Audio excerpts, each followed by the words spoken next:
Here are our top 5 stories that we would like to see in 2025. David, take it away. Give me your first one. Very first one. This is one of those dudes we just would love. God, this would be so amazing if this happened. Mike Trout and Anthony Rendon, and more focus on Trout, but that they are healthy and the Angels win games with those two dudes back to back. I would love to see Mike Trout get in 120 plus games this year. And hopefully with that, someone will take a chance on him and trade for him and put him as a DH somewhere else, because him in Los Angeles with the Angels it's a death sentence. They're not going to win. They might get some stuff back if they trade Trout, and Trout needs to be on the big stage before he retires. Let's just get one great year so we can remember just how good Mike Trout was. He is just a ridiculously good ball player, and I want to see 90% Mike Trout at least one more time in his career. That's and as far as Rendon, I could care less. He's just they need him to be healthy for them to win, and that's what. And like Rendon, I could care less about him personally. I do. He's Rice Owl, so I'd still give him a little respect. But you forget how good of a baseball player, and he was dominant of a baseball player he was with the Nationals, and that if they're both healthy, the Angels win a lot of baseball games, and they're a tough team. You just want to see it. You just want, especially more Trout though. And by the way, that might be a good place for Marcus Stroman. Yes, I could see it. Yeah. You want to send Marcus Stroman to the Angels where they're always struggling for pitching. And as David said, he's could be a California guy. And we'll take a chance on a dude and has to take chances on guys. Yeah, that would be the place. All right. The next story that we would love to see in 2025 comes from a guy who used to play on the Angels, my favorite player in the whole world. I am an Ohtani junkie, and I called it. It's going to happen this year. Ohtani wins the Cy Young, MVP, and Silver Slugger to prove that he's the greatest player that ever played baseball.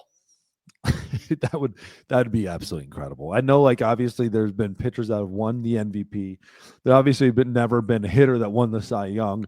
This would be amazing if he was able to pull off that feat, the Silver Slugger in there, and to go on top to one more step on it is I want to see Ohtani pitching Game 7 of the World Series and striking out Judge to win the game, the old World Baseball Classic style when he got Mike Trout. That was an amazing moment. But I want to see him pull off the Cy Young, the MVP, and truly MVP for hitting, and Cy Young for pitching, and Silver Slugger. I want him to.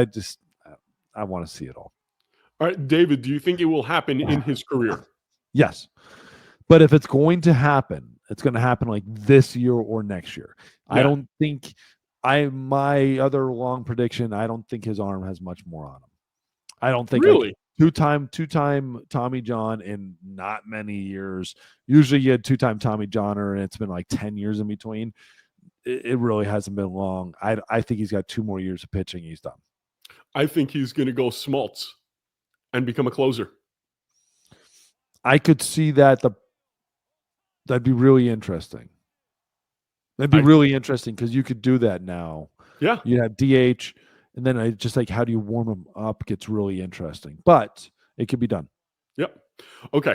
What is your next story that you'd like to see in 2025?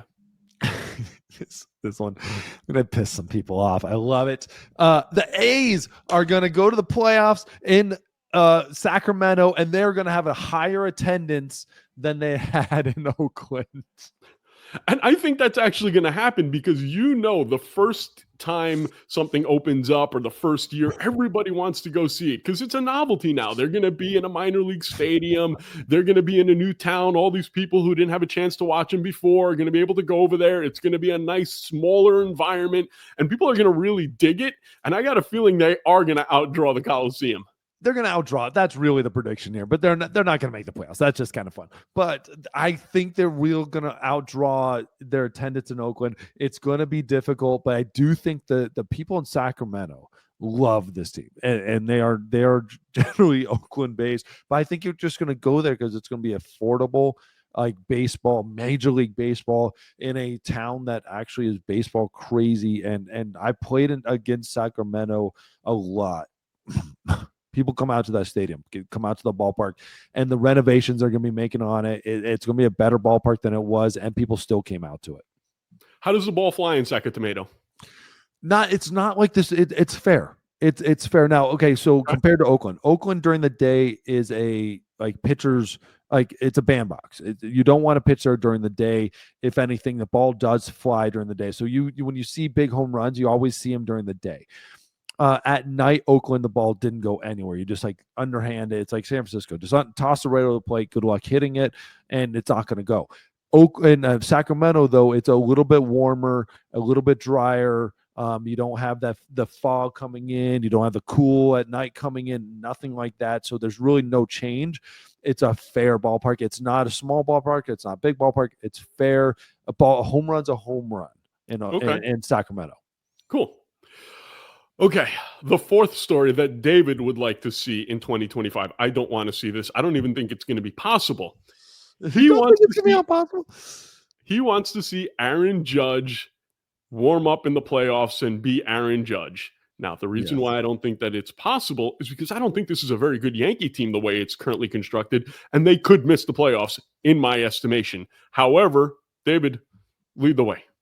I actually think they're a better team. I think they're better than they were last year. I think they built this team to be better. I think they still have one more player to get. I think you still need a bona fide third baseman. I don't think Cabrera is going to be the answer there. You can also do something at second base and move Chisholm around. But I do think this is actually a more complete team with Goldschmidt in there, with Cody Bellinger in there. I think you're going to see a really good team. The basic of this, though, is this team is going to make the playoffs. They're going to make the playoffs. It's just, is Aaron Judge actually going to play like Aaron Judge? Is he going to be the judgy and all this? I think when you have Goldschmidt around him, I think Bellinger and Stanton, I think you add different dynamic. I think Jazz, like a little bit coming within his own skin. I think he ends up being Aaron Judge. I disagree with you with the Yankees wholeheartedly. This Yankee team reminds me of when Steve Phillips made a last gasp effort with the Mets and traded for Mo Vaughn, brought in Jeremy Burnitz, brought in Roberto Alomar, every old guy that he could think of. He brought in, and that's what this Yankee team looks like to me. I think this is going to be an absolute disaster. I hope I'm wrong because I would love to see the Mets kick the crap out of the Yankees in the World Series, but we'll see. And finally, the last story that both David and I would like to see happen in 2025, Jacob deGrom healthy and getting 25 to 30 starts. I would love to see it. And if that happens, he's not going to be in Texas very long. You don't think he'll be in Texas long? No. You think that would be the answer if he's healthy? I think they're going to look to trade him and get rid of that money off the books. They've been talking about wanting to get money off the books, and I think this is the perfect opportunity. This is the kind of guy that I always say, start with hitting, and then there's going to be a pitcher available for the money that he has left on his contract. He's got $37 million coming to him. $40 million coming to him this year, 38 next year, and 37 the following. So if Texas picked up some of that money, that's a reasonable contract for a dominant pitcher if he's healthy. I think this Rangers team is going to be competing for winning the West this year. I think they're going to have a comeback year. I think last year was a wake up after the World Series title in 23, and they're going to be playing great. Evaldi, John Gray, I love those guys. Tyler Mahle. Cody Bradford. I mean, the rotation isn't to like screaming yes. But Jacob deGrom, if he makes his 30 starts, 28 starts, this is going to be a dominant pitching staff just with him in it regardless. The bullpen is solid. I love what they've done with the bullpen, brought a lot of guys in. They've already made 5 bullpen moves right now, like this year so far. So like I love it. Brought in Jock Peterson, Jake Berger brought him in. They've made some really solid moves with this team.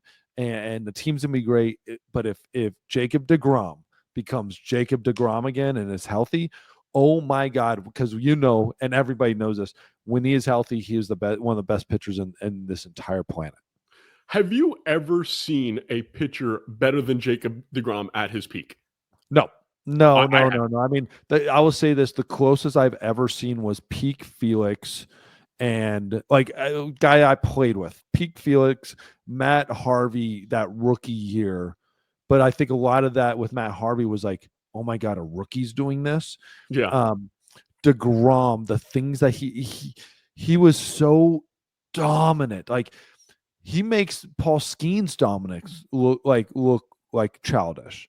The Yeah. way Paul Skeens, how dominant he is, he made that look like, no, dude, I got this. Like, Yeah. come on, learn from the best. The only guy that I can remember since I started really following baseball that was as good as deGrom at his peak was peak Pedro. I could That see was the that. only Like guy. 98 Pedro. That's a great comp. I mean, totally Like opposite bodies. 22 and 4 Pedro Great. with like a Yeah. 1.87 ERA. And like it's crazy because like you compare those numbers to like some of the greatest pitcher numbers ever. Like there's some guys that have had better years, but it's that pure, just 3 pitches that are just by you. I can just play with you. It's like giving up a run was like I'm bored, and that's what it feels like with that peak Pedro, peak Felix at times, and peak. But Felix never had the 9800 miles an hour. He was a No. 94 guy with that split at 92 and the slider and curveball, and like he literally making up pitches, don't have his back pocket, and then getting you out. He would get you out. deGrom, it's like he's playing a different game, and you're just trying to catch up. Pedro, deGrom, and Randy Johnson, the 3 best pitchers that I've ever seen play in my lifetime. I always felt like the one thing with Randy, I always felt like he was flirting with throwing strikes. Like he was always flirting with, can this be a strike? Like it's going to be good. It's just like, is it going to be a strike? And he got good enough where you saw like deGrom, it's like he's hitting a fly on a gnat's ass every single pitch. And Wait, like what? Pedro was doing that too, where you Wait, never hold felt on, like stop, they were. stop Hold on, talking. what? What the hell was that? You never heard that before? No, say that again because I've never heard that. That was brilliant. The fly on a gnat's ass. Fly on a gnat's ass. So like your control is so damn good, you can hit a fly when you want to on a horse's ass or whatever, right? That's Like crazy. Okay, continue. I'm sorry. it's just an old pitching term. Like it's just old pitching term. Like Randy to me was overpowering, but still had that wildness where it could be 4 balls in a row and he didn't know why. Where deGrom and Pedro at the time, like it was 4 balls exactly where he wanted. Yep. Every single time. It was like command of Maddox and Glavine, stuff of a closer. You know, it's like peak Eric Gagne, I would say, is the one. Peak Eric Gagne in 04 is like as dominant. Yep. And there's no closer I've ever seen more dominant. Like Class A, yeah, amazing. Like all these guys, K-Rod, amazing. Like just name them, amazing. Peak Eric Gagne, there's never and will never be anything like that. Like how the saves in a row, like it didn't matter, dude. He just oh my God. If you gave up a run, it's because he was working on a new pitch. Yeah, and he overshadowed, guys like Mariano Rivera. He was that good at that time. He made Mariano Rivera look like he was like trying to be good, where he was so dominant. Like Mariano just did his job, amazing. But most dominant closer in history. Eric's run was the most dominant closer run in history.